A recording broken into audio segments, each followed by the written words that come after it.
Hello Ram Ram भैया लोग, स्वागत है आप सभी का मुकेश एग्जाम डोज पर। डियर ग्रुप डी का एग्ज़ाम जो कि 27 नवंबर से चलने वाला है। समय के अभाव को देखते हुए डियर ये समय है फास्ट रिवीजन का। तो आज हम लोग इस वीडियो में कवर करेंगे 500 प्लस क्वेश्चन। ठीक है, तो चलिए प्लीज़ आप वीडियो के अंत तक बने रहिए। इसके बाद हम लोग केमिस्ट्री और बायो का भी क्लास लाएंगे। और डियर अगर आप लोग करंट पढ़ना चाहते हैं और स्टैटिक बहुत ही फनी ट्रिक वे में पढ़ना चाहते हैं तो प्लीज़ आप जरूर इस चैनल को विजिट करिए। ठीक है, तो चलिए आज का फर्स्ट क्वेश्चन देखते हैं डियर। आज का फर्स्ट क्वेश्चन है भैया, ज्योति तीव्रता का मात्रक क्या है? तो ज्योति तीव्रता का मात्रक होता है भैया candela. Option number A is correct. ठीक है, साथ में हम लोग देखेंगे भैया कि रेडियन किसका मात्रक है। तो आप कहेंगे रेडियन जो मात्रक है भैया ये है समतल का मात्रक। ठीक है, आपसे क्वेश्चन बनेगा कि समतल का मात्रक क्या है, तो आप लोग बोलेंगे रेडियन। और साथ में यदि बात करें डियर विद्युत धारा का मात्रक, तो विद्युत धारा का मात्रक एम्पियर होता है। ठीक है भैया, क्या होता है विद्युत धारा का मात्रक? एम्पियर होता है। और पदार्थ की मात्रा की बात करें, पदार्थ की मात्रक क्या होती है भैया? तो आप कहेंगे मोल। मोल किसकी मात्रा है भैया? पदार्थ की मात्रक है। ठीक है, चलिए नेक्स्ट क्वेश्चन पे हम लोग देखते हैं। क्वेश्चन नंबर आज का 2 है। क्वेश्चन नंबर 2 है भैया कि बल आघूर्ण का यसाई मात्रक क्या है? बल आघूर्ण का यसाई मात्रक क्या है? तो करेक्ट ऑप्शन सी यानी न्यूटन मीटर। Newton metre. यदि मैं बात करूँ डियर बल आघूर्ण का फार्मूला क्या था, यानी बल आघूर्ण किसके बराबर होता है? तो ये होता है भैया बल गुणे घूर्णन अक्ष से लंबवत दूरी। घूर्णन घूर्णन अक्ष से लंबवत दूरी, ये होता है हमारा बल आघूर्ण। यानी बल गुणे घूर्णन अक्ष से लंबवत दूरी ही हमारा क्या कहलाता है भैया? ये कहलाता है बल आघूर्ण। ठीक है, और बल आघूर्ण का ऐसा ही मात्रक होता है क्या भैया? Newton metre. Newton metre. ठीक है, नेक्स्ट क्वेश्चन देखते हैं dear. Question number 3। Question number 3 है डियर तापमान का एसआई मात्रक क्या है? तापमान का एसआई मात्रक क्या है? तो ये है भैया ऑप्शन नंबर बी यानी केल्विन। क्या है भैया? केल्विन। अगर मैं बात करूँ डियर तापमान का भी मात्रक फ़ारेनहाइट भी है, सेल्सियस भी है, लेकिन अगर ये एसआई का मात्रक यानी तापमान एसआई का मात्रक डियर करें तो ये है भैया हमारा केल्विन। ठीक है, पास्कल किसका मात्रक है भैया? तो आप लोग कहेंगे दाब का। ठीक है भैया, दाब का यसाई मात्रक, दाब का यसाई मात्रक क्या है भैया हमारा? ये है पास्कल। ठीक है भैया, कौन है? पास्कल है। ठीक है, चलिए नेक्स्ट क्वेश्चन देखते हैं। Question number 4। क्वेश्चन नंबर 4 है भैया संवेग का यसाई मात्रक क्या है? संवेग का यसाई मात्रक क्या है? तो आप लोग कहेंगे option number A is correct यानी किलोग्राम मीटर प्रति सेकेंड। किलोग्राम मीटर प्रति सेकेंड। ठीक है भैया, तो अगर मैं बात करूँ संवेग क्या होता है भैया, कि संवेग कहते किसे हैं, तो आप इसका डिफिनेशन देंगे किसी वस्तु के द्रव्यमान एवं वेग के गुणनफल।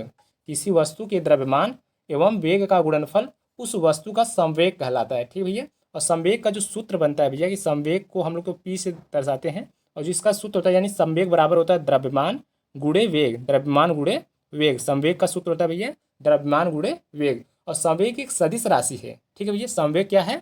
एक सदिश राशि है। संवेग एक सदिश राशि है। तो संवेग का जो मात्रक है एसआई में वो है भैया किलोग्राम मीटर प्रति सेकेंड। ठीक है, चलिए आज के नेक्स्ट क्वेश्चन पे। सॉरी भाई, थोड़ा सा ये वॉइस आउटसाइड का आ रहा है क्योंकि रोड के बगल में रूम है, तो थोड़ा सा आप लोग मैनेज कर लीजिएगा। ठीक है, तो चलिए आज का नेक्स्ट क्वेश्चन देखते हैं भैया। दूरी मापने की सबसे बड़ी इकाई कौन सी है? ठीक है भैया, दूरी मापने की सबसे बड़ी इकाई कौन सी है? तो आप लोग कहेंगे करेक्ट ऑप्शन है भैया परसेक। ठीक है, पारसेक, यहाँ परसेक लिखा है जिसको करेक्ट होगा पारसेक। ठीक है भैया, तो दूरी मापने की सबसे बड़ी इकाई जो है भैया वो है पारसेक है। और दूरी की बात करिए, एक पारसेक बराबर होता कितना है? तो आप लोग कहेंगे एक पारसेक बराबर होता है 3.08 इंटू 10 पावर 16। ये एक पारसेक बराबर होता है। ठीक है, एक पारसेक बराबर होता है 3.08 इंटू 10 पावर 16। ठीक है, नेक्स्ट क्वेश्चन हम लोग देखेंगे भैया। आज का नेक्स्ट क्वेश्चन है क्वेश्चन नंबर 6। ओजोन की सांद्रता को नापने वाली इकाई क्या है? ओजोन की सांद्रता को नापने वाली इकाई क्या है? तो ये है भैया dapsone. Option number A is correct. Option number A is correct. तो अगर मैं बात करूँ डियर कि ओजोन परत का जो समताप मंडल में है, यानी ओजोन परत को हम लोग दर्शाते कैसे हैं? तो O3 से। किससे भैया? ओजोन परत को, ओजोन की मात्रा को जो हम लोग डाप्सन से निरूपित करते हैं, ओजोन को हम लोग कैसे दिखाते हैं भैया? तो O3 से दिखाते हैं। और ओजोन की परत में बात करूँ तो किस में नापी जाती है? तो डाप्सन में आप लोग बता देंगे। और अगर मैं बात करूँ डियर ओजोन परत ना सबसे ज़्यादा दिखाई कहाँ देती है? तो आप लोग कहेंगे अंटार्कटिका क्षेत्र में दिखाई देती है। ठीक है, चलिए नेक्स्ट क्वेश्चन हम लोग कवर करेंगे। नेक्स्ट क्वेश्चन भैया आज का 7। क्यूरी किसकी इकाई का नाम है? ठीक है भैया, क्यूरी किसका इकाई का नाम है? तो आप लोग कहेंगे रेडियो एक्टिविटी की। ठीक है भैया, क्यूरी किसकी इकाई मात्रक है भैया? तो आप लोग बोलेंगे करेक्ट ऑप्शन ए यानी रेडियो एक्टिविटी की। रेडियो एक्टिविटी का इकाई नाम है किसका भैया? क्यूरी का। ठीक है, और मैं बात करूँ डियर अगर एक्टिविटी के बारे में, ये पदार्थ की सक्रियता की प्रमुख इकाई है। पदार्थ की सक्रियता की प्रमुख इकाई है जो कि क्यूरी कहलाती है। ठीक है, और जिसका इकाई का नाम क्या है भैया? ये है रेडियो एक्टिविटी। अगर मैं बात करूँ डियर तो रेडियो एक्टिविटी क्या होता है, तो आप लोग कहेंगे कि विघटन का प्रति सेकंड दर से जो विघटित होती है वही तो क्यूरी कहलाता है। और जो रेडियो एक्टिविटी होता है भैया, इसका जो वैल्यू है ये 3.7 इंटू 10 पावर 10 होता है। ठीक है भैया, 3.7 इंटू 10 पावर 10 होता है, 10 पावर 10 होता है। ठीक है, चलिए नेक्स्ट क्वेश्चन देखते हैं डियर। आज का नेक्स्ट क्वेश्चन है क्वेश्चन नंबर 8। मापन की ब्रिटिश प्रणाली, मापन की ब्रिटिश प्रणाली कौन सी है, कौन सी होती है, तो आप लोग बोलेंगे भैया करेक्ट ऑप्शन इसका बनता है आपका FPS, यानी option number B is correct, FPS। अगर इसको फुल फॉर्म हम कहें तो एफ से आप बोलेंगे foot, foot pound, foot pound और सेकेंड, फुट पाउंड सेकेंड, यानी मापन की ब्रिटिश प्रणाली कौन सी होती है भैया, तो आप लोग बोलेंगे FPS, इसका फुल फॉर्म है foot pound second, foot pound second. ठीक है भैया, जहाँ पे हम लोग लंबाई को फुट में कहते हैं, ठीक है, और द्रव्यमान को यानी जो हम लोग केजी में नापते हैं वो ब्रिटिश प्रणाली में उसको पाउंड में नापा जाता है, और समय को सेकंड में नापते हैं। ठीक है भैया, तो चलिए नेक्स्ट क्वेश्चन आज का हम लोग देखेंगे क्वेश्चन नंबर 9। क्वेश्चन नंबर 9 है भैया, अंतर्राष्ट्रीय मात्रक पद्धति में पास्कल किसका मात्रक है। ठीक है भैया, अंतर्राष्ट्रीय पद्धति में पास्कल किसका मात्रक है, तो करेक्ट ऑप्शन है भैया ए, यानी दाब का। ठीक है भैया, किसका मात्रक है, दाब का मात्रक है। ठीक है, दाब का सही मात्रक क्या है भैया, तो आप लोग बोलेंगे पास्कल है। ठीक है, चलिए नेक्स्ट क्वेश्चन हम लोग देखते हैं क्वेश्चन नंबर 10। क्वेश्चन नंबर 10 है भैया हमारा कि जब लिफ्ट ऊपर की ओर त्वरित होता है, जब लिफ्ट ऊपर की ओर त्वरित गति करे तो लिफ्ट में बैठे मनुष्य को भार कैसा प्रतीत होता है। जब लिफ्ट ऊपर की तरफ त्वरित होता है यानी ऊपर की तरफ जाता है तो लिफ्ट में बैठा व्यक्ति अपना भार कैसा महसूस करता है, तो ये आप कहेंगे भैया ऑप्शन नंबर ए, यानी बढ़ा हुआ महसूस करता है। ठीक है भैया, कैसा महसूस करता है, बढ़ा हुआ महसूस करता है। लेकिन भैया जब लिफ्ट नीचे की तरफ आती है, जब लिफ्ट नीचे की तरफ आती है तो उस व्यक्ति, जो व्यक्ति यानी जो वस्तु उस लिफ्ट में होते हैं, जो लोग होते हैं, तो वो अपने भार को हल्का महसूस करते हैं। ठीक भैया, कैसा महसूस करते हैं, हल्का महसूस करते हैं। ठीक है, चलिए नेक्स्ट क्वेश्चन हम लोग देखेंगे। नेक्स्ट क्वेश्चन है हमारा क्वेश्चन नंबर 11। एक अर्धवृत्ताकार खेत का चक्कर लगाने पर विस्थापन का मान कितना होगा। ठीक है भैया, क्वेश्चन है हमारा एक अर्धवृत्ताकार खेत का चक्कर लगाने में विस्थापन क्या होगा। विस्थापन होता क्या, अगर मैं विस्थापन की बात करूं तो आप लोग यही कहेंगे भैया कि प्रारंभिक स्थान से, यानी प्रारंभिक स्थान से और मूल स्थान तक के बीच की जो सटीक दूरी होती है वही हमारा विस्थापन होता है। ठीक है, जैसे स्टार्टिंग पॉइंट ये है और एंडिंग पॉइंट ये है। ठीक है, हमने इस दूरी को ऐसे ऐसे गति ऐसे ऐसे यहाँ पे पहुँचा, लेकिन मैं विस्थापन की बात करें तो ये इसकी जो न्यूनतम डिस्टेंस क्या है, ये ही है ना, तो न्यूनतम डिस्टेंस इसी को हम लोग कहते हैं भैया विस्थापन। ठीक है भैया, इसी को हम लोग क्या कहते हैं, विस्थापन कहते हैं। ठीक है, चलिए तो इसका जो एक अर्धवृत्ताकार खेत का चक्कर लगाने पर विस्थापन का मान कितना होगा, तो डियर इसमें हम ये देखेंगे अर्धवृत्ताकार, तो वृत्ताकार तो ऐसे बनेगा, तो जो इसका सटीक दूरी तो यही है आर, ये आर यानी जो व्यास है। ठीक है भैया, जो व्यास है वही तो इसका अर्धवृत्ताकार है। तो अर्धवृत्ताकार खेत का चक्कर लगाने में जो सटीक दूरी बन रहा है, तो इसका करेक्ट ऑप्शन क्या बन जाएगा भैया, तो आप बोलेंगे 2r। ठीक है भैया, क्या बन जाएगा 2r, यानी प्रारंभिक बिंदु से अंतिम बिंदु के बीच जो सटीक एकदम न्यूनतम दूरी होती है वही हमारा विस्थापन कहलाता है। तो अर्धवृत्ताकार की जो सटीक बिंदु ये दूरी यही है, तो इसको यानी व्यास यानी 2r। ठीक है भैया, तो हमारा ये हो जाएगा विस्थापन। नेक्स्ट क्वेश्चन देखते हैं डियर। नेक्स्ट क्वेश्चन है हमारा क्वेश्चन नंबर 12। क्वेश्चन नंबर 12 है कंबल को झड़कने पर धूल मिट्टी के कणों का कंबल को झड़कने पर धूल मिट्टी के कणों का नीचे गिरना गति के कौन से नियम का पालन करता है। यानी कंबल को हम लोग जब झटकते हैं भैया, ऐसे झाड़ते हैं, तो उसमें से जो मिट्टी धूल कण आदि इत्यादि बाहर गिरते हैं वो कौन से नियम का पालन करते हैं, तो आप लोग कहेंगे भैया गति के पहले नियम का पालन करते हैं, यानी गति का प्रथम नियम। ठीक है भैया, गति का प्रथम नियम होता क्या है, तो गति के प्रथम नियम को हम लोग जड़त्व का नियम भी कहते हैं। ठीक है भैया, कि यानी कोई भी वस्तु यदि वह स्थिर है तो स्थिर ही रहेगी, गतिमान है तो गतिमान ही रहेगी, जब तक उस पर कोई बाह्य बल न लगे। ठीक है भैया, ये हमारे गति का प्रथम नियम क्या है कि कोई भी वस्तु अपने उस मूल अवस्था में रहना चाहेगी जिस अवस्था में वो है। यदि गति है तो गति रहना चाहेगी, यदि स्थिर है तो स्थिर ही रहना चाहेगी। ठीक है, यदि उस पर कोई बाह्य बल न लगे तब। ठीक है, तो आप लोग ऐसे बोलेंगे ये कि इस तरह से सर, तो यानी कोई बाल जैसे हम लोग मारते हैं बाल बैट से, तो बाल उस टाइम तो गति ही करती है, तो रुकती क्यों है, लेकिन नियम तो यही कह रहा है कि कोई वस्तु गति है तो गति ही रहना चाहती है। तो भैया उस पर मैंने बोला ना बाह्य बल लगती है, तो जब वो जमीन से टच होके जाती है, जमीन से जब टच होके जाती है तो उस पर घर्षण बल लगता है, जिसके वजह से धीरे धीरे उस बाल की स्पीड कम होती है। किस कारण भैया, घर्षण बल के कारण। ठीक है, तो इस तरीके से उस वह बाल रुकती है। यदि ये घर्षण नहीं होता तो बाल रुकती नहीं, वो अपने गतिमान अवस्था में रहती ही। ठीक है, तो यही है भैया हमारे गति का प्रथम नियम यानी न्यूटन के गति का प्रथम नियम, जिसको हम लोग जड़त्व का नियम भी कहते हैं। ठीक है, अगर बात करें नेक्स्ट क्वेश्चन का डियर, तो नेक्स्ट क्वेश्चन है हमारा, बंदूक से गोली निकलने के पश्चात कंधे का पीछे की ओर जाना गति के किस नियम की पुष्टि करता है। ठीक है भैया, यानी बंदूक चलाते समय जब बंदूक चलाई जाती है तो कंधा पीछे की तरफ भागता है।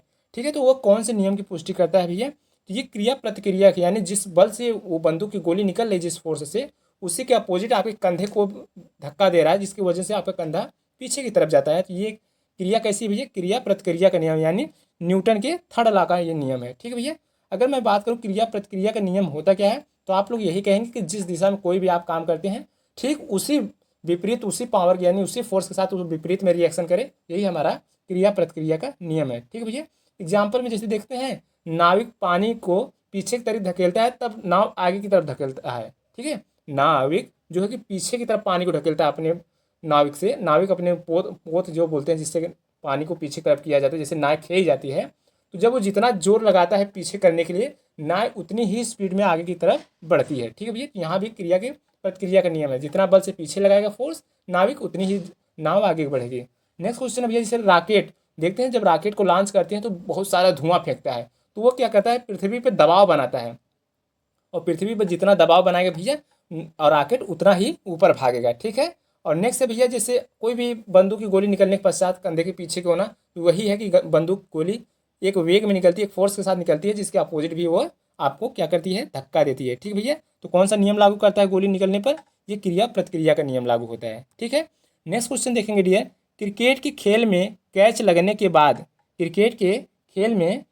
लगने के बाद क्षेत्ररक्षक द्वारा गेंद के साथ अपने हाथों को पीछे की ओर खिसकाना गति के किस नियम को प्रदर्शित करता है। तो भैया ये है करेक्ट ऑप्शन आपका बी, यानी न्यूटन गति के द्वितीय नियम, न्यूटन गति का द्वितीय नियम। यानी जब कोई क्रिकेट में गेंद आता है भैया, तो जो भी बाउंड्री पर लगे रहते हैं प्लेयर, वो गेंद को कैच करते वक्त अपने हाथ को थोड़ा सा पीछे की तरफ करते हैं, ताकि क्या है कि उस पर चोट कम लगे, यानी दबाव कम बन सके। ठीक है, तो ये हमारे गति का द्वितीय नियम का पालन करता है। ठीक है भैया, कौन से नियम का पालन करता है भैया, द्वितीय का नियम का पालन करता है। ठीक है, जिससे क्या होता है, गेंद का जो स्पीड होता है ना, वो धीरे धीरे कम होती है, जिसके कारण से हाथों में उसके गहरा मतलब चोट का प्रभाव नहीं पड़ता है। ठीक है, नेक्स्ट क्वेश्चन हम लोग देखेंगे डियर, नेक्स्ट क्वेश्चन भैया, एक पेंडुलम की लंबाई 10 मीटर है, तो पेंडुलम का आवर्तकाल कितना होगा।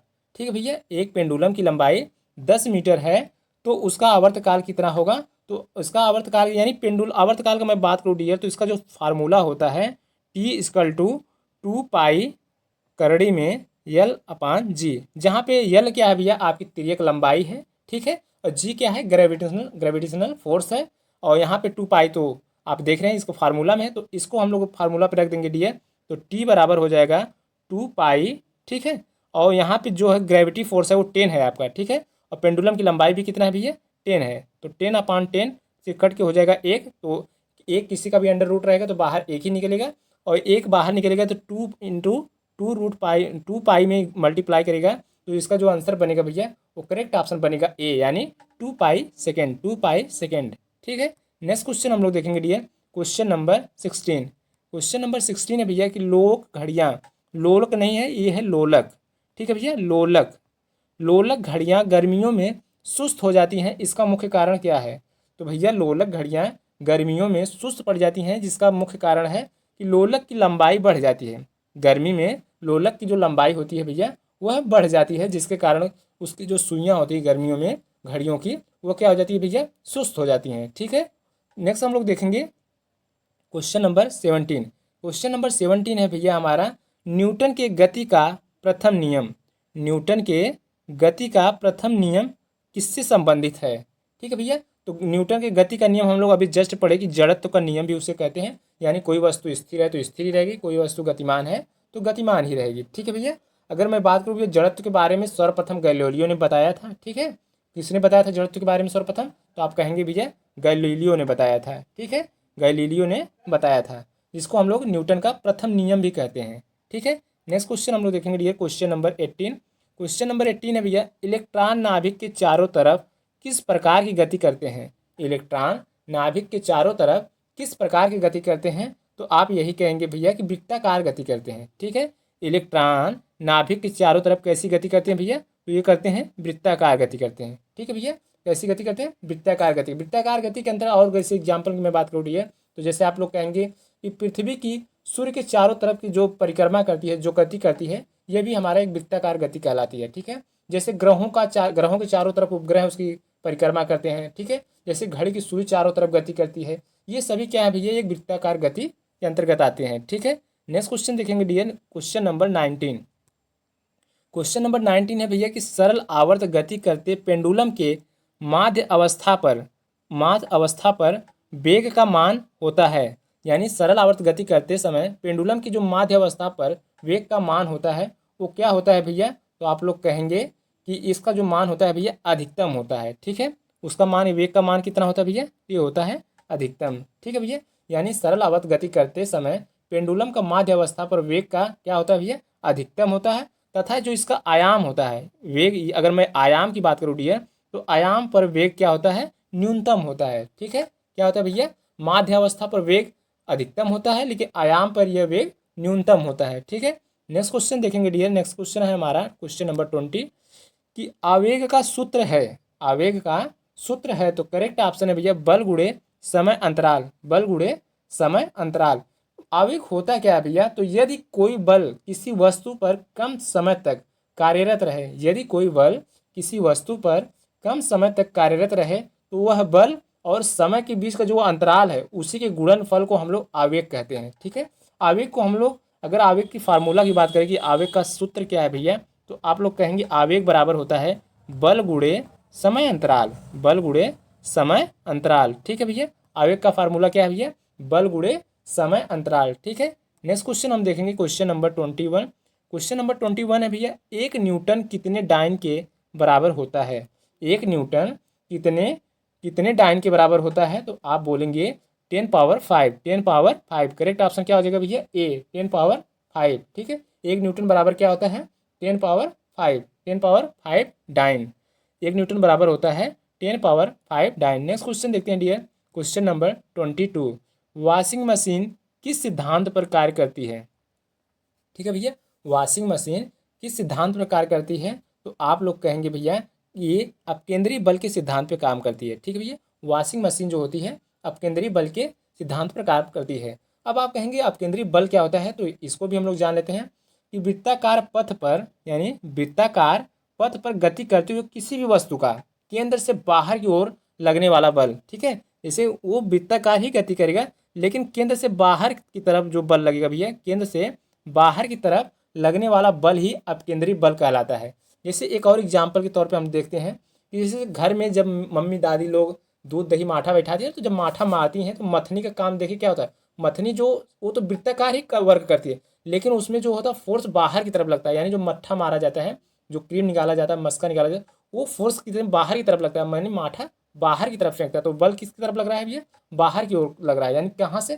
केंद्र से बाहर की ओर लगने वाला बल ही अपकेंद्री बल कहलाता है। ठीक है, जैसे वॉशिंग मशीन भी सेम इसी सिद्धांत पे काम करती है। ठीक है भैया, जैसे दूध से क्रीम निकालने पर मशीन अपकेंद्री बल के सिद्धांत पे करता है। तो ये सब किसके एग्जाम्पल भैया? अपकेंद्री बल के। ठीक है, केंद्र यहाँ देख रहे हैं, केंद्र से बाहर की ओर लगने वाला बल ही अपकेंद्री बल कहलाता है।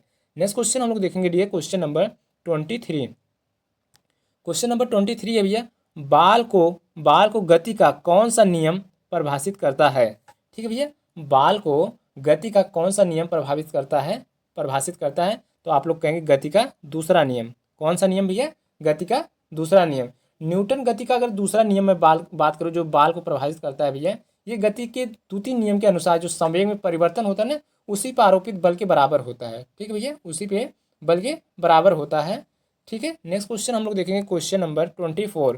क्वेश्चन नंबर 24 है भैया, गुरुत्वाकर्षण का सिद्धांत किसने दिया? गुरुत्वाकर्षण का सिद्धांत किसने दिया? तो आप लोग कहेंगे आइजैक न्यूटन। ठीक है भैया, आइजैक न्यूटन ने गति के 3 नियमों यानी गुरुत्वाकर्षण के सिद्धांत का भी प्रतिपादन किए। 3 नियमों एवं गुरुत्वाकर्षण के सिद्धांत का भी प्रतिपादन किए। तो न्यूटन का प्रथम नियम है कि कोई वस्तु स्थिर है तो स्थिर ही रहेगी, जिसे हम लोग जड़त्व का भी नियम कहते हैं, क्रिया प्रतिक्रिया का भी नियम। ठीक है, तो ये सब क्या है भैया? और एक तो ये है हमारा कि द्वितीय नियम जो है कि किसी वस्तु को झटकते हैं हम लोग, जो कंबल गिरता है, जो धूल कण गिरती है ये किसके एग्जाम्पल के अंतर्गत आते हैं भैया? तो याद है हमारे गति के द्वितीय नियम के अनुसार। ठीक है, नेक्स्ट क्वेश्चन हम लोग देखते हैं डियर कि गुरुत्वाकर्षण यानी गुरुत्वाकर्षण की बात करें तो गुरुत्वाकर्षण कहते किसे हैं?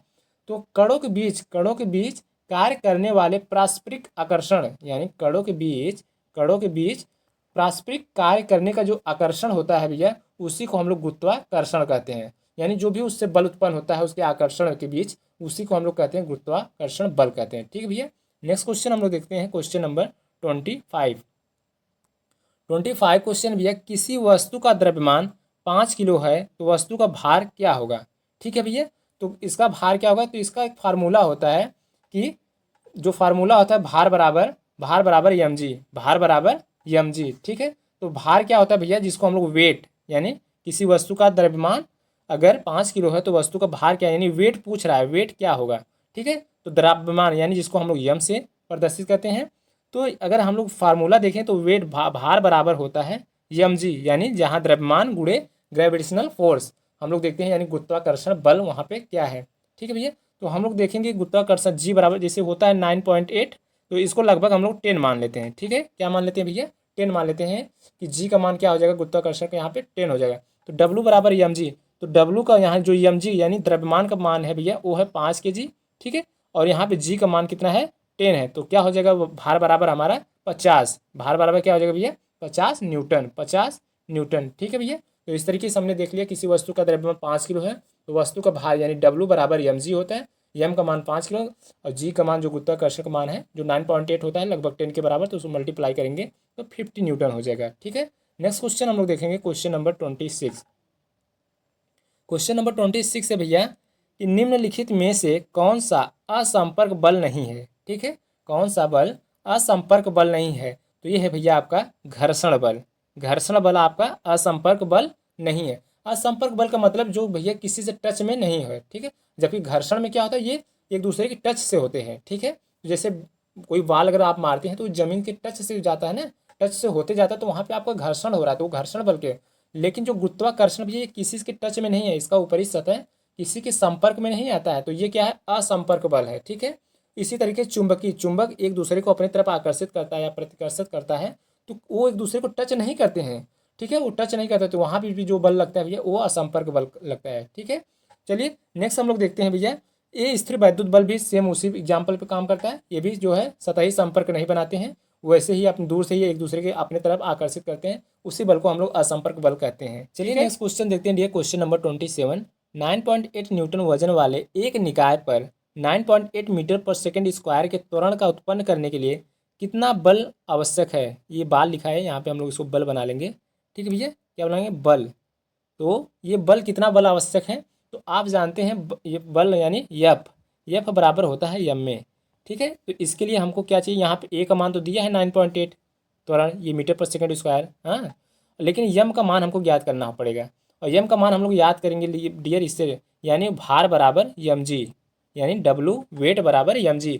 जो यम जहाँ पे द्रव्यमान है, जी ग्रेविटेशनल फोर्स है और डब्लू क्या है भैया? वहाँ पे भार है। तो डब्लू बराबर दिया है 9.8 न्यूटन दिया है डब्लू बराबर। ठीक है भैया, और हमें यम का मान ज्ञात करना है और जी का मान कितना दिया है? 9.8 न्यूटन मीटर पर स्क्वायर। ठीक है, मीटर पर सेकेंड स्क्वायर।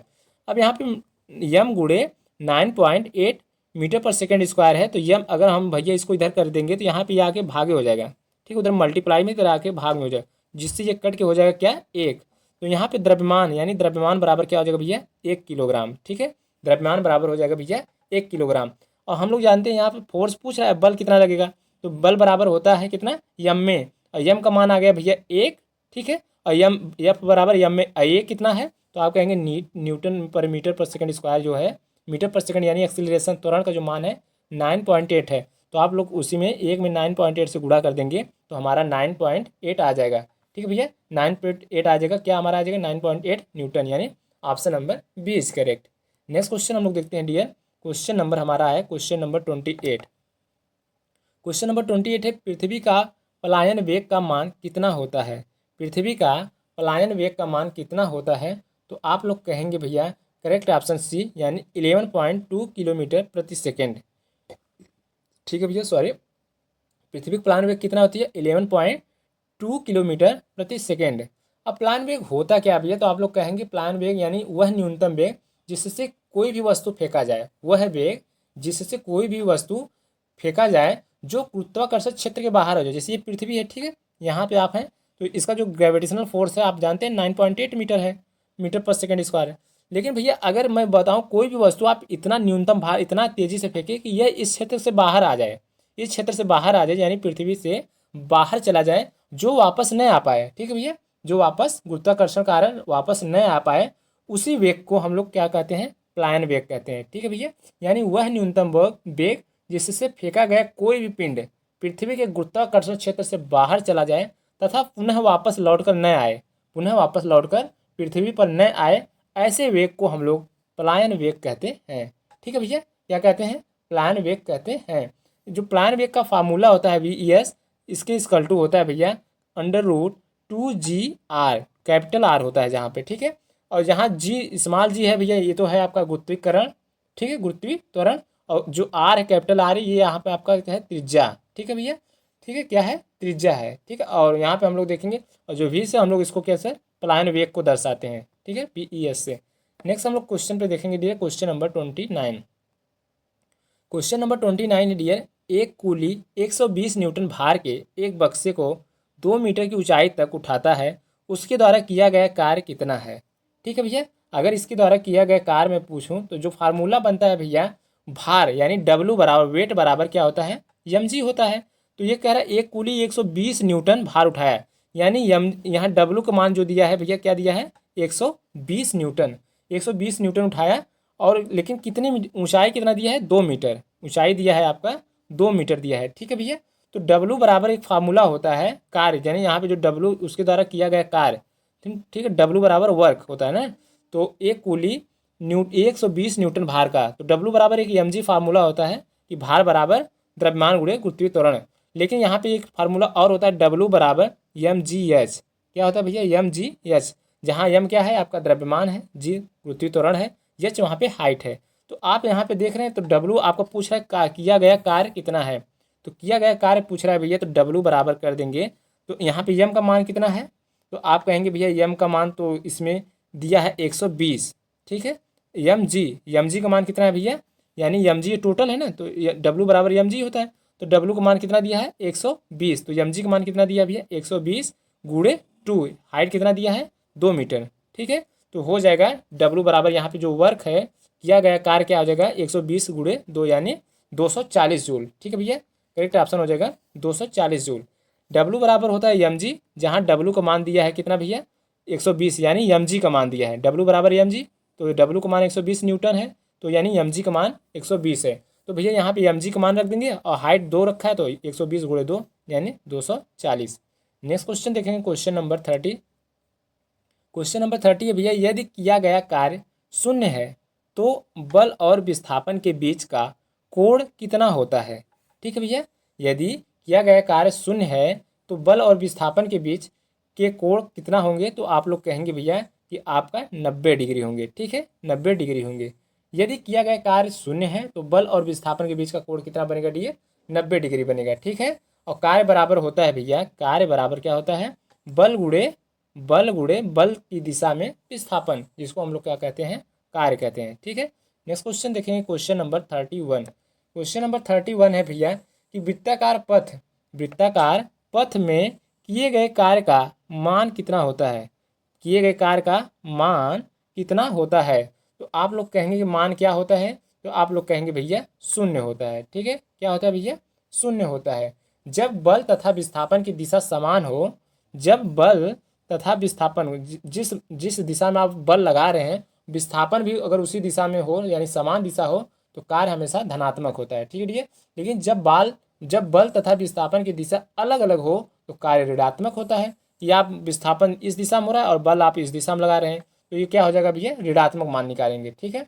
तो जब विस्थापन में कोई परिवर्तन नहीं होता तो किया गया कार्य शून्य होता है, कि विस्थापन में कोई परिवर्तन नहीं। डी जैसे मैं बात करूँ, जैसे यहाँ पे है प्राथमिक बिंदु, ये है आपका एंडिंग बिंदु, आपने यहाँ से गए और यहाँ पे फिर वापस चले आए। अगर मैं विस्थापन आपसे पूछूं तो विस्थापन का मतलब तो यही होता है ना कि उनके बीच का न्यूनतम दूरी। तो जब आप गए और यहाँ आए, तो यहाँ से आप गए तो बीच का न्यूनतम दूरी क्या है, शून्य है। तो क्या हो जाएगा, विस्थापन में कोई परिवर्तन नहीं होगा, तो कार्य क्या हो जाएगा भैया, शून्य हो जाएगा। ठीक है, नेक्स्ट क्वेश्चन हम लोग देखते हैं, क्वेश्चन नंबर 32। क्वेश्चन नंबर 32 है भैया, एक वर्ग का मान कितना होता है। ठीक है भैया, एक अर्ग का मान कितना होता है, तो आप लोग कहेंगे एक अर्ग का मान 10⁻⁷ होता है, 10⁻⁷ जूल होता है। ठीक है भैया, एक अर्ग का मान। मैं बात करूँ, कार्य करने की क्षमता को ऊर्जा कहते हैं, कार्य करने की क्षमता को ऊर्जा कहते हैं, और ऊर्जा का मात्रक होता है जूल। क्या होता है भैया, जूल होता है, और एक जूल बराबर होता है 10⁻7 अर्ग, 10⁻7 अर्ग होता है। ठीक है, तो अगर एक अर्ग की बात करें डियर, तो एक अर्ग की बात करें तो आप कहेंगे 1/10⁻7, जो कि ऊपर जाएगा, या तो इसको आप ऐसे भी लिख सकते हैं 10⁻⁷। ठीक है, नेक्स्ट क्वेश्चन हम लोग देखेंगे dear, question number 33। Question number 33 है भैया, कार्य करने की दर क्या कहलाती है।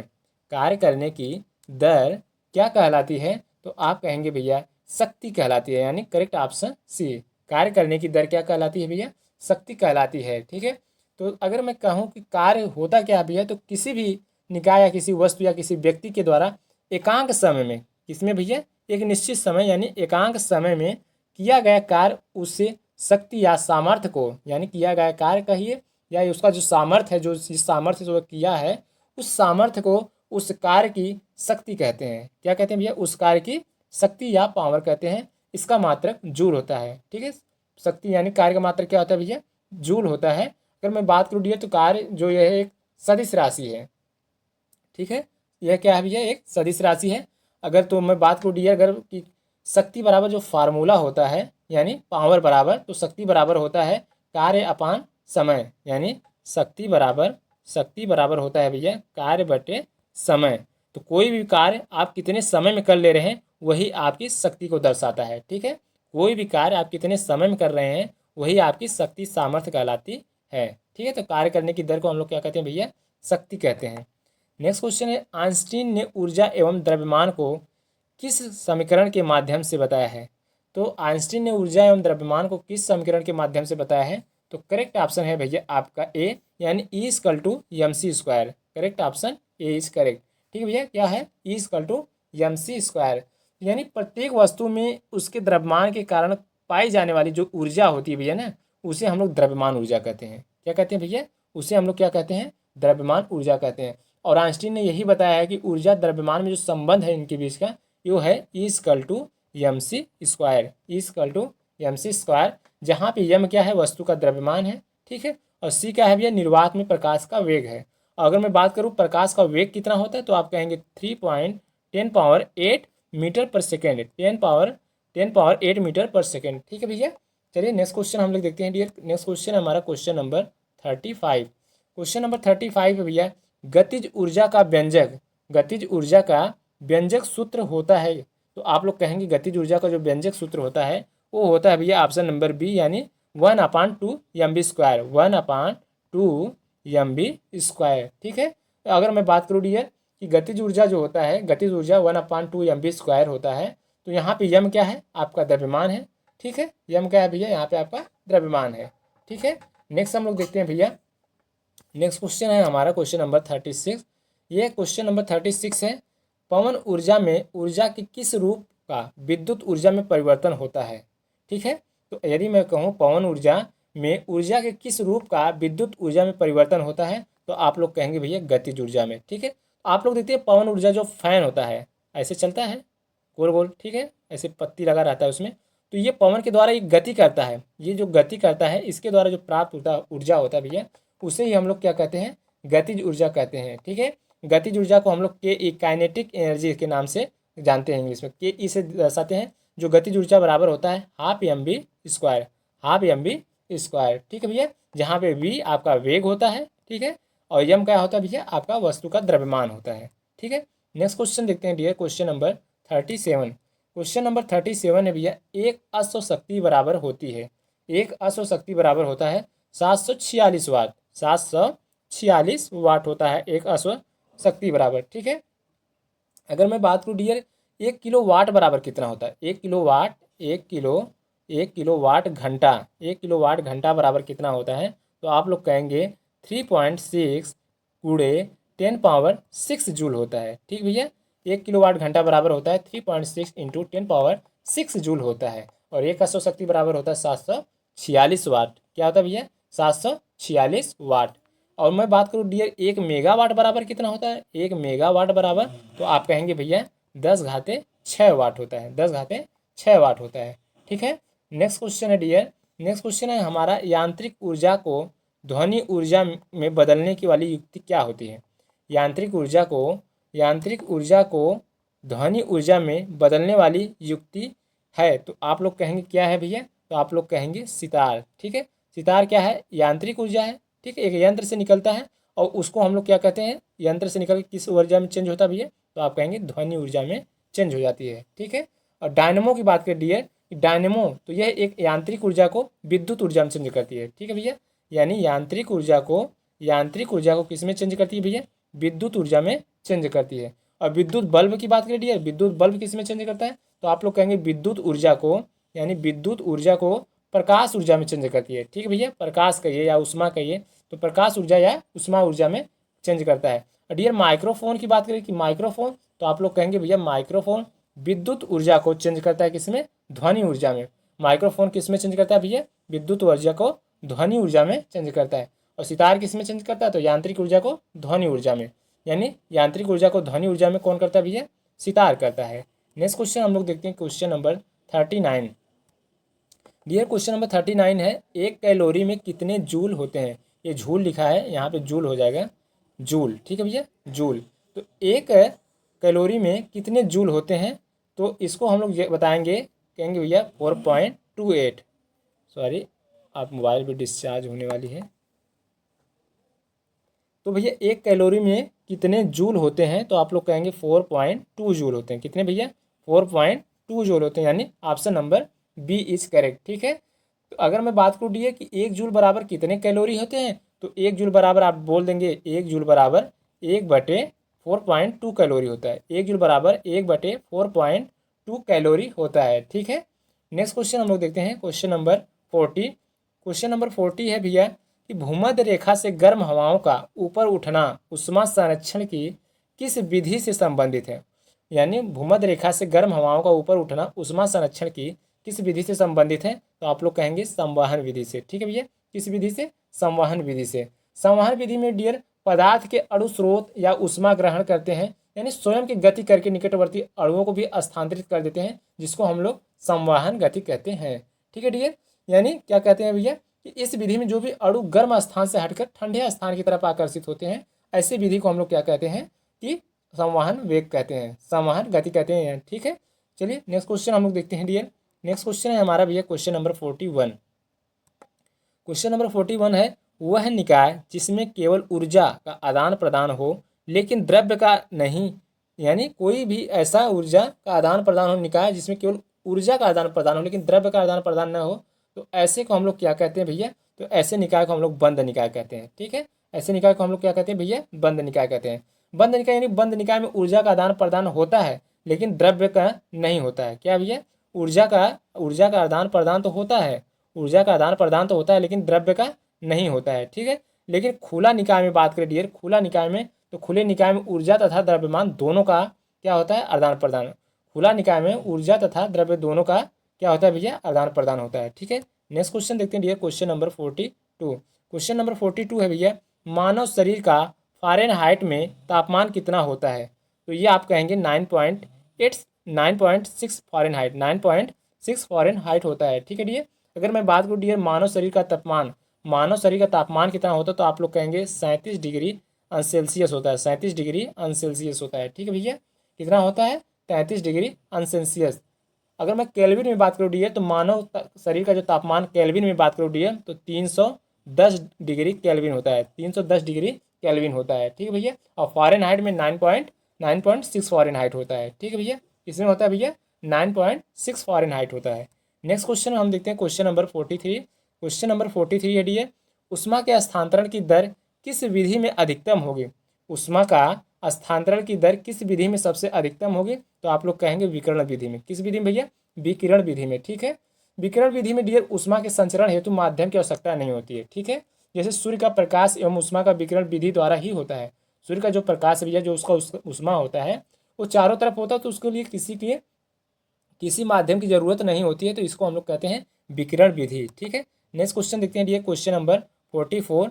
बंद कमरे में बंद कमरे में बंद कमरे में ऊष्मा का स्थानांतरण किस विधि में होता है? तो आप लोग कहेंगे भैया बंद कमरे में तो संवहन की विधि के द्वारा ही होता है। जैसे हमने कहा ना, कोई अणु कोई कण जो है गर्म होके वो ठंडे की तरफ जाते हैं, तो क्या कहलाते हैं भैया? हमारे संवहन विधि ही कहलाते हैं। ठीक है, द्रव्य तथा गैस में जो ऊष्मा का संचरण होता है ना, वो इसी के माध्यम से होता है, यानी संवहन विधि के द्वारा ही होता है। तो आप लोग कहेंगे द्रव्य तथा गैस में ऊष्मा का जो संचरण होता है भैया वो संवहन विधि के द्वारा ही होता है। ठीक है, मैं एग्जाम्पल की बात करूँ डी, तो आप देखिए अगर कमरा में, ठीक है, कमरा में आप एक जगह कोयला जला दीजिए तो वहाँ से गर्म होकर ये पूरे कमरा को गर्म कर देता है। ये पूरे कमरा को क्यों गर्म करता है? क्योंकि जो भी यहाँ पे कण होते हैं भैया ना, वो धीरे धीरे गर्म होकर ठंडे की तरफ बढ़ते हैं, ठंडे की तरफ आकर्षित होते हैं, जिसके कारण पूरा रूम गर्म हो जाता है। ये हमारा क्या भैया? संवहन विधि के द्वारा ही होता है। ठीक है, वायुमंडल का गर्म होना भी संवहन विधि ही है। ठीक है भैया, तो इस तरीके से हम लोग याद किए संवहन विधि को। नेक्स्ट देखते हैं डियर, क्वेश्चन नंबर 45। सेल्सियस तथा फ़ारेनहाइट थर्मामीटर एक समान पाठ्यांक दर्शाएंगे, यानी कितने डिग्री सेल्सियस पर सेल्सियस तथा फ़ारेनहाइट थर्मामीटर एक समान पाठ्यांक दर्शाएंगे? तो आप लोग कहेंगे भैया -40 डिग्री सेल्सियस पे। ठीक है, -40 डिग्री सेल्सियस पे फ़ारेनहाइट तथा सेल्सियस का जो पाठ्यांक है वो समान रहेंगे। ठीक है भैया, कितने रहेंगे? समान रहेंगे। नेक्स्ट क्वेश्चन हम लोग देखते हैं, क्वेश्चन नंबर 46।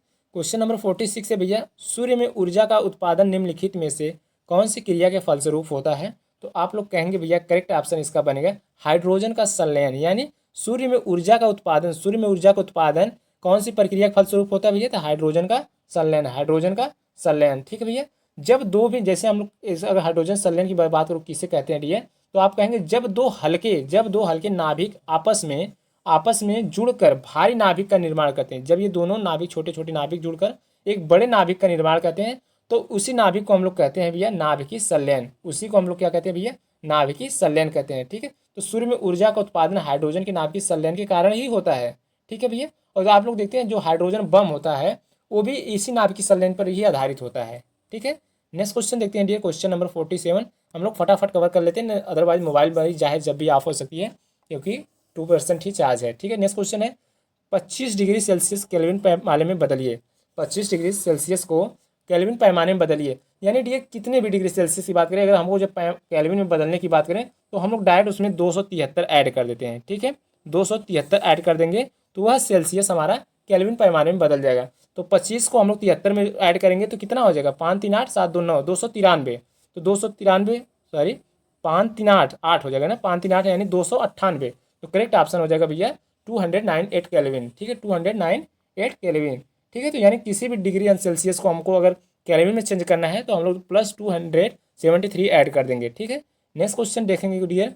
नेक्स्ट क्वेश्चन है भैया, किसी ऊष्मागतिकी प्रक्रम में इस प्रकार परिवर्तन हो कि आयतन नियत रहे, तो इस प्रक्रम को क्या कहते हैं? ठीक है भैया, तो इस प्रक्रम को क्या कहते हैं? तो सम आयतनिक प्रक्रम कहते हैं। जहाँ पे आयतन परिवर्तन ही न रहे, आयतन नियत रहे, तो वहाँ सम आयतनिक परिवर्तन प्रक्रम कहेंगे। ठीक है भैया, क्या कहेंगे? सम आयतनिक प्रक्रम कहेंगे। नेक्स्ट क्वेश्चन देखते हैं, क्वेश्चन नंबर 49। क्वेश्चन नंबर 49, एक कंपन में लगा समय क्या कहलाता है? एक कंपन में लगा समय क्या कहलाता है? तो आप लोग कहेंगे भैया आवर्तकाल। ठीक, क्या कहलाता है भैया? आवर्तकाल कहलाता है। यानी एक कंपन में लगा समय आवर्तकाल कहलाता है, जिसको हम लोग टी से दर्शाते हैं। ठीक है, और ध्वनि तरंगों का अधिकतम विस्थापन या आयाम क्या होता है भैया? ए, यानी ध्वनि तरंगों का अधिकतम विस्थापन क्या होता है भैया? तो आप लोग बोलेंगे आयाम होता है। क्या होता है भैया? आयाम होता है। ठीक है, और प्रति सेकंड कंपनों की जो संख्या होती है जो क्या कहलाती है? आवृत्ति कहलाती है। यानी प्रति सेकंड जो कंपन की संख्या होती है भैया वो हमारा आवृत्ति कहलाती है। नेक्स्ट क्वेश्चन देखेंगे डियर, क्वेश्चन नंबर 50। और क्वेश्चन नंबर 50 है डियर की श्रव्य ध्वनि की आवृत्ति कितनी होती है? श्रव्य ध्वनि की आवृत्ति कितनी होती है? तो आप लोग कहेंगे 20 हर्ट्ज से लेके 20,000 हर्ट्ज तक की जो ध्वनि होती है डियर वह हमारी श्रव्य ध्वनि की आवृत्ति होती है। ठीक है डियर, अगर मैं श्रव्य ध्वनि की बात कितनी करें तो 20 हर्ट्ज से लेके 20,000 हर्ट्ज तक के, और इस ध्वनि तरंगों को प्रति मानव के कान संवेदनशील होते हैं, इसे आराम से सुन सकते हैं। ठीक है, और नेक्स्ट देखते हैं डियर, क्वेश्चन नंबर 51। भूकंप आने से पहले कौन सी तरंगों का निर्माण होता है? तो आप लोग कहेंगे कौन से तरंगों का निर्माण होता है भैया? तो आप लोग यही कहेंगे अपश्रव्य तरंगों का निर्माण होता है। किस तरंगों का निर्माण होता है भैया? अपश्रव्य तरंगों का निर्माण होता है। और अब श्रव्य तरंगों की मैं आवृत्ति बात करें डियर, तो ये 20 हर्ट्ज से कम होता है, 20 हर्ट्ज से कम होता है, जिसको मनुष्य नहीं सुन सकता है। ठीक है भैया, इस ध्वनि को मनुष्य सुन ही नहीं सकता है। और मैं बात करूँ इसे कौन सुन सकते हैं, तो जैसे जानवर में कुत्ता हो गए, कुत्ता, बिल्ली, पक्षी, ये सभी इन तरंगों को सुन सकते हैं। ठीक है डियर। और मैं बात करूँ ज्वालामुखी तथा भूकंप आने से पहले इन्हीं तरंगों का निर्माण होता है, यानी जब ज्वालामुखी भूकंप आता है ना, वो अपश्रव्य तरंग का ही निर्माण होता है उस टाइम। नेक्स्ट क्वेश्चन देखते हैं डियर। नेक्स्ट क्वेश्चन है कि 52, और आई होप कि शायद आज का लास्ट क्वेश्चन है डियर। हाँ, आज का लास्ट क्वेश्चन है। तो चलिए देखते हैं, ध्वनि के किस लक्षण के कारण कोई ध्वनि मोटी या पतली होती है। तो आप लोग कहेंगे कि जो ध्वनि का मोटी या पतली होने का जो कारण है डियर, वो तारत्व पर निर्भर करता है। ठीक है भैया, उस किस पर ये निर्भर करता है, उसके तारत्व का, यानी ध्वनि का वह गुण जो ध्वनि के मोटा या पतला होने के बारे में बताता है, उसे हम लोग क्या कहते हैं, तारत्व कहते हैं। ठीक है, और यानी ऐसी ध्वनि जिसकी आवृत्ति अधिक हो तो वह ध्वनि पतली होती है, और जो जिसकी ध्वनि आवृत्ति अधिक हो वह पतली होती है, और अधिक तीक्ष्ण और उच्च तारत्व वाली भी होती है। ठीक है, जैसे मच्छर की ध्वनि क्या होता है, शेर की दहाड़ से तो ज़्यादा ही होता है ना, जो तारत्व है उसका, जो भन भन भन भन किए रहता है, तो शेर की दहाड़ से ज़्यादा ही होता है, क्या उसका तारत्व है। ठीक है डियर, तो तारत्व क्या है, ध्वनि का वह गुण जो ध्वनि को मोटा या पतला होने के बारे में बताती है, उसे हम लोग तारत्व कहते हैं। तो आई होप डियर इस क्लास में उम्मीद करते हैं कि आप लोगों को 50 क्वेश्चन के साथ हम लोग एक्स्ट्रा कुछ क्वेश्चन ऐड किए, लगभग 500 क्वेश्चन तो कवर ही कर लिए होंगे। तो चलिए इस वीडियो में बस यहीं तक, मिलते हैं नेक्स्ट वीडियो में, तब तक के लिए जय हिंद, जय भारत।